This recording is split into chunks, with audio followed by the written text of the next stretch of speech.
Hello, my name is Mr. Wilke, and today we're going over the practice test for Chapter 14. So I'm just going to read through it, answer it. If you guys have any questions, feel free to post them in the discussion section, or if you're just watching this for no reason, I don't know how much this will help you with anything, but you're welcome to play along. All right, so first, the multiple choice, the following information is used in questions 1 through 4. A random sample of 45 companies from the Forbes 500 was selected, and the relationship between sales and profits was investigated by regression. The least squares regression line was fit to the data using statistical software, with sales as the X explanatory variable, profits as the Y response variable. Here's the output. So the output looks like this. I want to give away the answers. There's the output. Okay, now we know. All right, so using the above data, approximately what is the slope of the least squares regression line? Well, let's think about it. It gives us variable, constant in sales. Well, sales was X, right? So coefficient, well, let's think about what slope is. A plus bx. B is the coefficient of X, so the coefficient of X, sales, will be the slope. So that's 0.092498. This says 0.0925 approximately. The answer must be A. Number 2, using the above data, approximately what is a 95% confidence interval for the slope of the least squares regression line? Well, let's think about it. Confidence interval is what? Statistic plus or minus critical value times standard deviation of statistic. So the statistic is the slope, so it's going to be either A, B, or E, because those are the ones that start with 0.0925, plus or minus T star times the standard error of B. What's T star? Well, we could look it up, or we could figure out it's got to be close to what? That's right, it's got to be close to 2. Why? Exactly. Z star would be 1.96 at a 95% confidence interval. So as degrees of freedom increases, we've got what, 43 degrees of freedom? So as degrees of freedom increases, T star gets close to Z star. So it should be pretty close to 2. So 2 times the standard error of B was 0.0075. So if we look at E, that's about a little more than double that. E is the correct answer. All right, number 3. Using the above data, what is the value of the T statistic for testing whether the slope of the least squares regression line is 0? So T equals what? B over SEB, right? So B is 0.0925, SEB is 0.0075. Divide those, the correct answer is C, 12.33. All right, using the above data, this number 4, is there strong evidence, and if so, why, of a straight line relationship between sales and profits? Well, what was T? T was big. What's the p-value?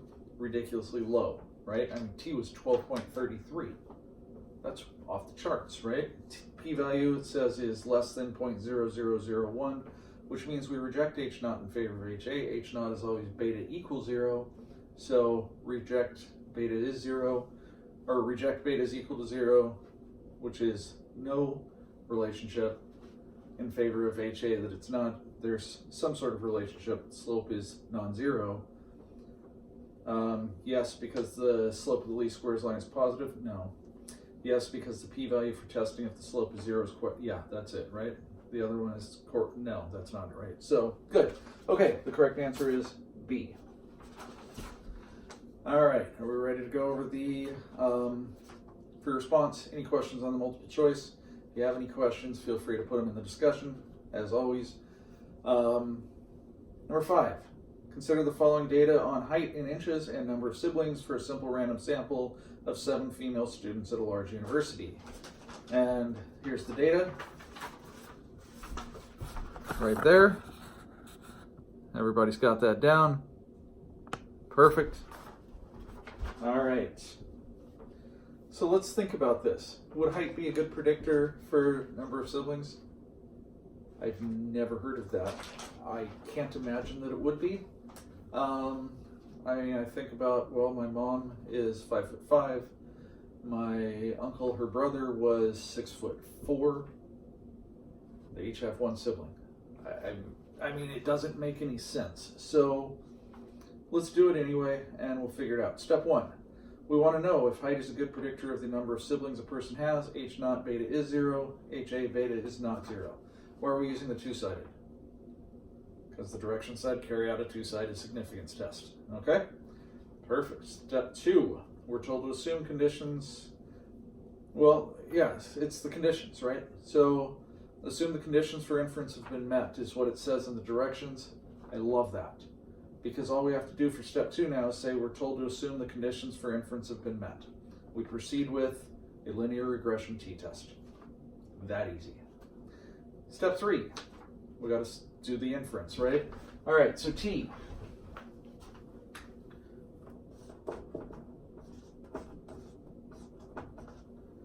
We know equals b over SEB. We don't know what these things are. So, well, in the calculator, I put in our data. There it is. Okay. Now, make sure you hit stat, calc 8. What does that do? We're running linear regression because we need to store our regression equation in our y1. So L1, comma, L2, comma, y1, right? Vars go over to y vars, function y1. You can do alpha trace if you want. Either way, there we go. A is 9.155, B is negative 0.1015. What do you notice? That's a really, really small slope, isn't it? Okay, I look at R, the correlation is negative 0.19. That's a pretty weak correlation. R squared is 0.0367, which means 3.67% of the variation in Y can be explained by the least squares regression of Y on X. Cool. Okay, so let's run the test. Battery is low, because why wouldn't it be? So let's plug that in. We would edit that out in post, but we don't know how to do that. So, stat. Go to tests, up to linear regression t-test, L1, L2, two-sided, y equal, or regression equation is y1. Scroll down and calculate. And there we go. All right, so we know what t is. We know what b is. So let's plug our stuff in. Negative 0.1015. Do we know what SEB is? We don't. So we need to figure that out. Okay, well, what does this give us? It gives us S. We can do it the long way, but we don't want to do that.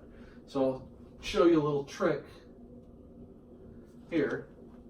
T is what? Negative 0.4366. Now, this is SEB. This is what we're solving for. Well, think about it. If I've got 0.1015 over SEB equals negative 0.4366, multiply both sides by SEB, divide both sides by,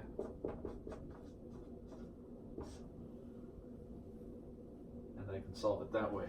So just take 0.1015 over 0.4366, the negatives drop out, so 0.1015, 0.4366, and SEB is 0.2325.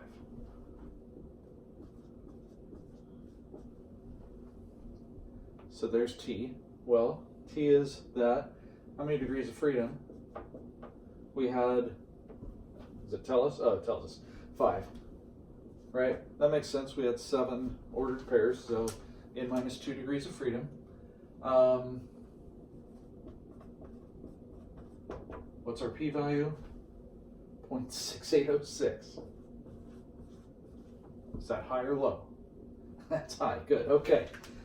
Which is what we expected, right? Okay, so here's our step 3, step 4. What are we going to say? Our p-value is high. Since our p-value is high, or our p-value is greater than, I don't think it gave us an alpha, but if it did, it'd be greater than whatever alpha it gave us. Can't imagine. Oh, test at the 0.68. It's high. Okay? So since our p-value is high, we fail to reject H naught, right? There's not enough evidence to show that beta is not 0. There's not enough evidence to show there's a relationship between height and number of siblings. And that's it. Does anybody have any questions? All right, well, thanks for listening. I will post a video later about what's on the actual test. Study and do your best. And this takes us to the end of the book. Nice. All right, thanks for coming.